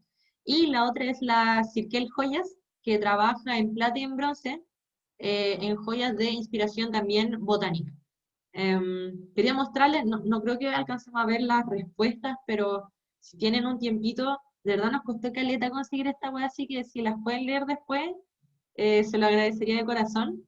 Pero sí les voy a leer las preguntas y vamos a tratar en estos 10 minutitos de conversar algunos puntos que nosotros encontramos que hay de comunión con lo que plantea Benjamin, pero sobre todo puntos de diferencia. Casi como tratar de jugar un poco si puede existir una forma de trabajo artesanal inscrita en el capitalismo, como que el artesanato inscrito en el capitalismo es una manera artesanal? Eh, Parece que no, po, porque aquí vamos a ver que hay otras cosas que se oponen a cómo Benjamin idealmente se imagina el mundo y el trabajo artesanal. Pero sí también vamos a ver muchas valoraciones sobre lo que hablamos de los procesos lentos y de oponerse, de casi armar una resistencia a los tiempos que impone la hiperproductividad, la hiperactividad de la modernidad tardía. Eso, ese es nuestro experimento, la segunda parte. Y bueno, le voy a leer las preguntas. La primera que le hicimos a las chicas fue, ¿en qué crees que se diferencia el trabajo artesanal o hecho a mano con el resto de los trabajos? Y ahí las locas estaban tan proclives a hablarme del producto que hacían que les tuve que exponer en la pregunta, así como, no solo en relación al producto que creas, sino en la experiencia de crear ese objeto, ¿cachai? Para que hablaran un poco más de su proceso. Y ahí están las 3 respuestas. Porque son 3 a las chicas que entrevistamos. Además, les preguntamos, ¿cómo definirías tu trabajo? Esta fue una pregunta que se le ocurrió al Tommy. ¿Cómo definirías tu trabajo? ¿Como una obra de artesanía o una obra de arte? A mí igual a mí me gustaría que la Fran dijera como su rollo con Aristóteles, de Lars. Después de comer, sí, tranqui. Solo si te dan ganas. Y bueno, además de esto, si se distinguen en algo esas categorías para ti. Para ellas, perdón. Y además les preguntamos cuál era su forma de trabajar y por qué se dedican a eso. Cosa que yo también encontré interesante algunas respuestas. Entonces aquí, Tommy, si querís partir tú, te puedo mostrar algunas cursillas que me digáis dónde estar. O Fran, o si quieres les voy leyendo un poco como las cosas claves que leí en la respuesta, como para que ustedes vayan así entrando en calorcito. ¿Les parece eso mejor? Ya. Bueno, entonces la Ezequiel Ponte tú puso que la diferencia del trabajo artesanal era principalmente el proceso, la lentitud del proceso de trabajo artesanal, pero además que se diferencia el trabajo industrial porque ella puede, esto va demasiado en solidaridad con lo que había dicho la Pancha, que ella puede poner su esencia en los productos que ella hace. Esa fue la respuesta. Ella es la chica que hace orfebrería. La que trabaja en resina también hizo el énfasis en el tiempo, que requiere mucho tiempo de dedicación. Y aquí está, yo creo que la noción más artesanal que pillé, que es que ella menciona que todo al principio requiere de aprender muchas técnicas, mañas. Esto tiene mucho que ver con el conocimiento útil de la experiencia. Técnicas, mañas, pequeñas trampitas, dice, que sirven para facilitar el trabajo. Pero también pone el énfasis de que ella tiene que disfrutar su trabajo, es como una acción, un imperativo. Y además tiene que ser vendible. No sé, cuático. Yo creo que los artesanos no estaban pensando tanto en esa categoría, que sea como que debía poder venderse, pero no que el objeto en sí tuviera la cualidad de vendible. Y termina diciendo que ella piensa que un producto hecho a mano es imperfecto, diferente y cargado de amor, mientras que el producido con máquina es más preciso, igual entre sus pares y frío en el alma del objeto. Ahí yo sé que la Pancha está así. El alma. ¿Y qué puso la SER? Ah, bueno. La SER habló de que ella notaba, ella sabía de la devaloración de los trabajos artesanales y me hizo una introducción histórica de cómo ocurrió sobre todo con la revolución industrial y cómo ella también entendía que la revolución industrial había sido algo bueno porque facilitaba a las personas la vida, pues, abarataba los costos, disminuía los tiempos, pero que eso había implicado la desvaloración del trabajo artesanal, de los oficios, y que ahora estaban tratando como con otra corriente que es el slow design, luchar un poco, resistir contra la inmediatez, como tratar de meter a fuerza la conciencia que en verdad el trabajo puede implicar un tiempo, que es una posibilidad, y que intentar luchar contra la masividad y que se vuelva a los oficios y, ¿cómo se dice? Pregonar, casi predicar, que decimos, oye, volvamos a demorarnos, ¿cachai? Porque hay algo que se pierde en la inmediatez. A la segunda pregunta, que es si ellas piensan que sus trabajos son artesanía o son arte, la primera piensa que ninguna de las dos, porque perdón, no, la SER piensa que ninguna de las dos, porque tenía harta formación, entonces se metió como, y nos preguntó, nos devolvió la pregunta a nosotros, estudiantes y ayudantes, de qué es el arte. Entonces dijo, no, no voy a meter con esa pregunta, entonces yo voy a entender mis objetos como un objeto de diseño. ¿Qué es el diseño? No sabemos, pero esa fue la respuesta que obtuvimos. De la Orfera, en cambio, dice que apunta a que sus trabajos estén intermedios entre artesanía y arte y se transformen también en un objeto de diseño. Ella piensa que, a mí me gusta este enfoque, dice que el arte tiene un enfoque más visceral, como más pasional, que busca demostrar emoción, y la artesanía en cambio es una manifestación de un oficio que, que trata de conectar con los clientes. Y dice que es un objeto que es capaz de expresar o evocar emociones, sensaciones, o sea, una experiencia. Y la Tim preguntó, o sea, me dijo que no se lo había preguntado antes, que lo googleó, y que cree que sería más una artesanía con algo de reconocimiento. Ella piensa que ella parte desde que el reconocimiento es lo del arte, como que no quería comprarse tanto lo de que era una pieza de arte, pero ella quería reconocer su trabajo como algo importante en el mundo. A mí me gustó esa respuesta también. Y la tercera, la respuesta a la orfebre yo la encuentro total. La Cirquel dijo que ella suele trabajar por colecciones temáticas según las estaciones del año. Piénsense en el condicionamiento del tiempo que hablaba Benjamin, que Benjamin literalmente dice que los narradores imitan el ritmo de las transformaciones geofísicas de la Tierra, que imitan el ritmo de la naturaleza, el lento ritmo de la naturaleza. Y creo que va en total concordancia con esto que planteó la Cirquel, que ella se inspira y va trabajando según las estaciones del año. Ahora, por ejemplo, está haciendo muchas horas con el otoño que son preciosas. Hoy me atoré. Dice que pone sus interpretaciones personales dentro de su arte y también... ¡Ay, chale! Perdón. ¿Era aquí? No, una vez. Bueno, hoy me perdí, perdónenme. Ah, aquí estoy, ya. Además, dice que ella busca con la artesanía aceptar los ritmos de su cuerpo. De nuevo el tema del tiempo. O sea, ella de verdad, sí, premio a la artesana. Eh, y eso, eran las tres muy buena onda, hicieron esto como absolutamente gratis, así que después yo les voy a mostrar las páginas para que cachen quiénes son.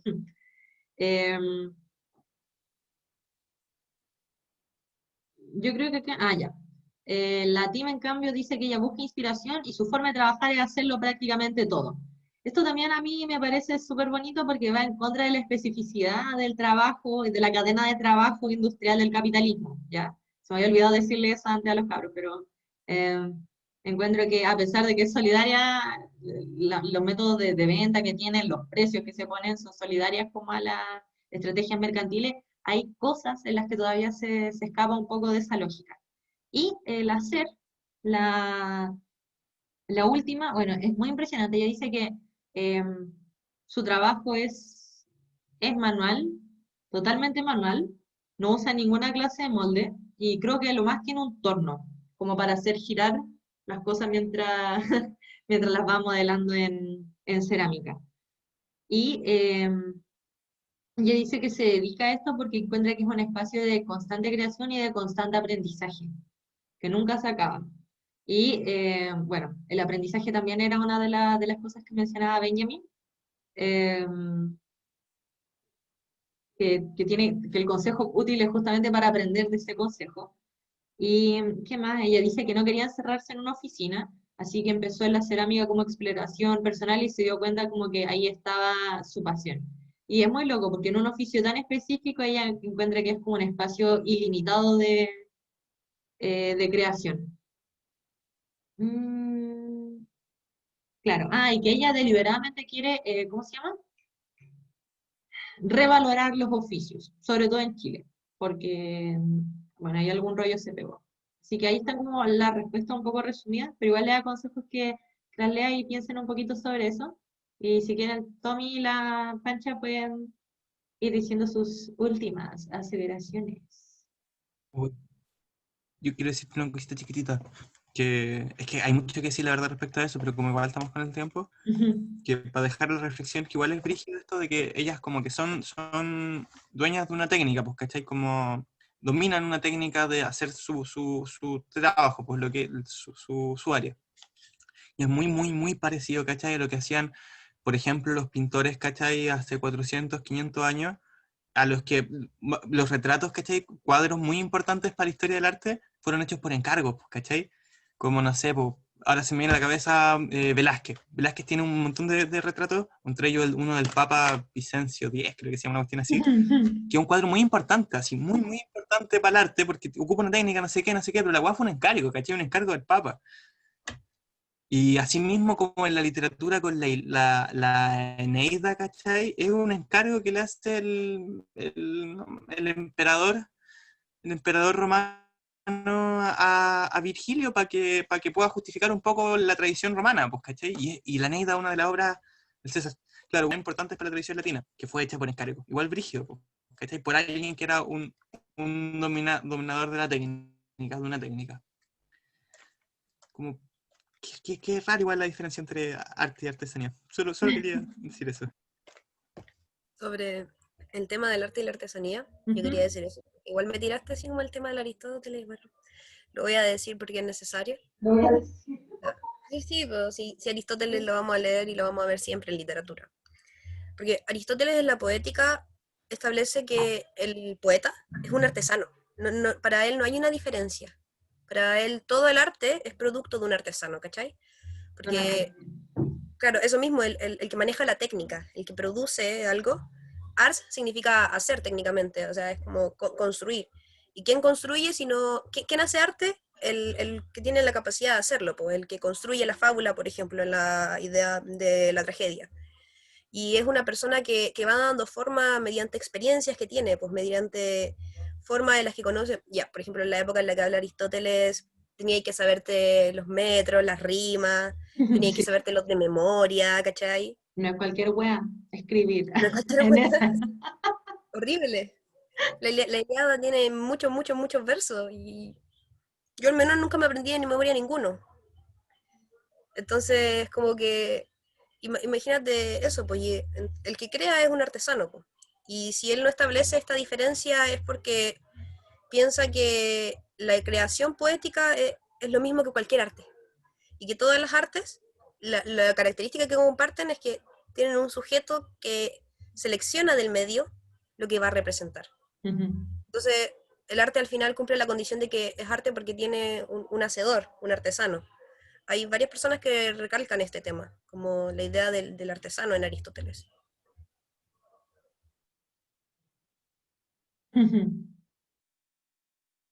Estoy, estoy feliz.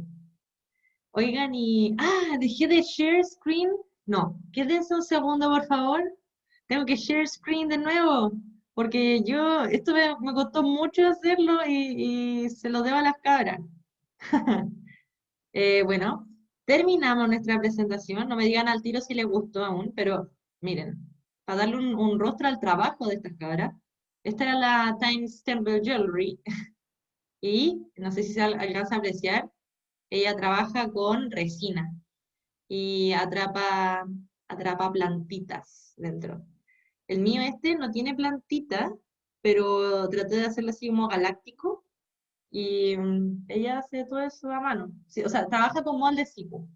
No se quema las manos con la resina, ni cagando. Aquí también tengo así como un zoom, es una flor de durazno, creo, con como una mostacilla y weá. Y esta es la Cero Cerámicas, la que era diseñadora industrial, ahí está el matapaco. También ella hablaba, si lee la entrevista, ella mostraba que en realidad se cambiaba los colores según quién pensaba que iba a ser su cliente, o trataba de hacer diversos colores para conectar con hartas personas. Eso de ahí es una pipa. Vende pipas, macetero, y creo que en la siguiente están los bong. Sí, ahí están los bong. Bong macetero. El uso que usted quiera darle. Ahí las caritas tristes, caritas serias, colas de chancho. Perdón, yo veo colas de chancho. Eh, colores primarios. Hay un manejo bien interesante como de la técnica, como decía la Fran, ¿no? Ni cagando son horas arbitrarias. Y bueno, esta es la Cirkel que, puta, me encanta su trabajo, cáchense ese como colgante del reino fungi. Ah, y ahí se alcanza a apreciar como toda la colección otoñal. Y eso hacen las caras, pues, con sus manitos. También trabaja con resina esta chiquilla. Y ahí también hay otras cosas. Ahí hay un zoom, como de las hojas que tienen esa raíz de rubí, weá. Y eso. Y eso también una foto del proceso. Me encantan las fotos de los procesos en orfebrería. Y con eso terminamos. Ahí están los temas que yo encontré mayor dificultad y cómo nos los habíamos asignado. Si es que ustedes quieren como de verdad sí sapear el backstage de la web. Ah, y ahí están las preguntas con las respuestas. Que no las respondimos. Pero bueno, para una ayudantía con un poco menos de contenido y un poco menos divertida que esta. ¿Ya? Y eso.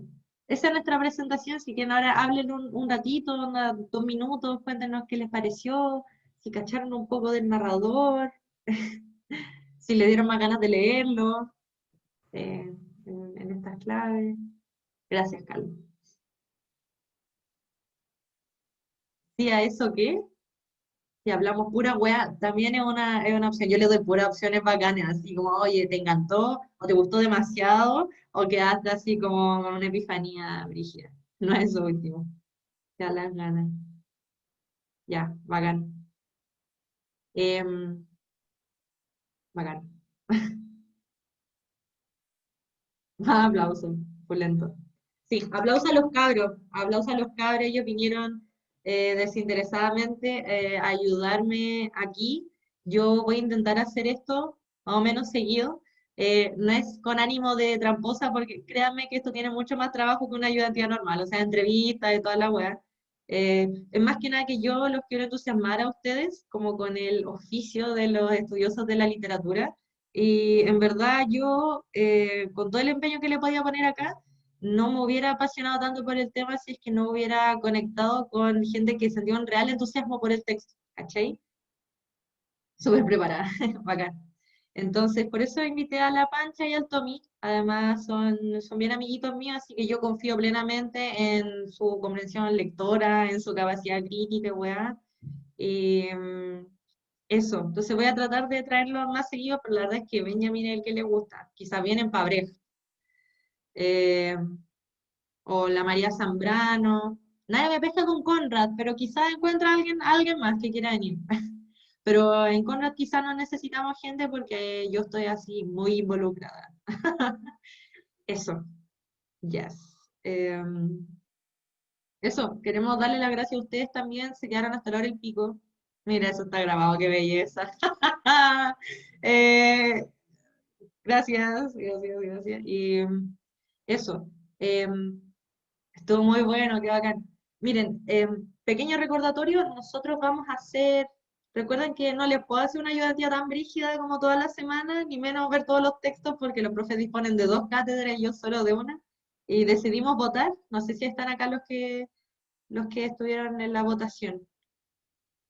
Pero bueno, se supone que tenemos como una sesión de ayudantía, después una sesión como de descanso en la que solo me hacen preguntas por mail o me dicen, oye, métete al Zoom, también el próximo, o sea, también los lunes a las 6, pero como el narrador, yo lo obligué a esta, a esta ayudantía, y recién empiezan las votadas la próxima, el próximo lunes vamos a tener seguida la de Conrad, ¿ok?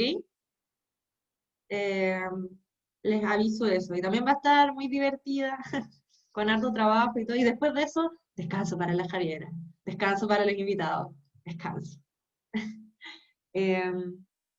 Eso, cualquier sugerencia que tengan, Por favor, háganlanos llegar y muchas gracias por quedarse hasta tan tarde, de verdad.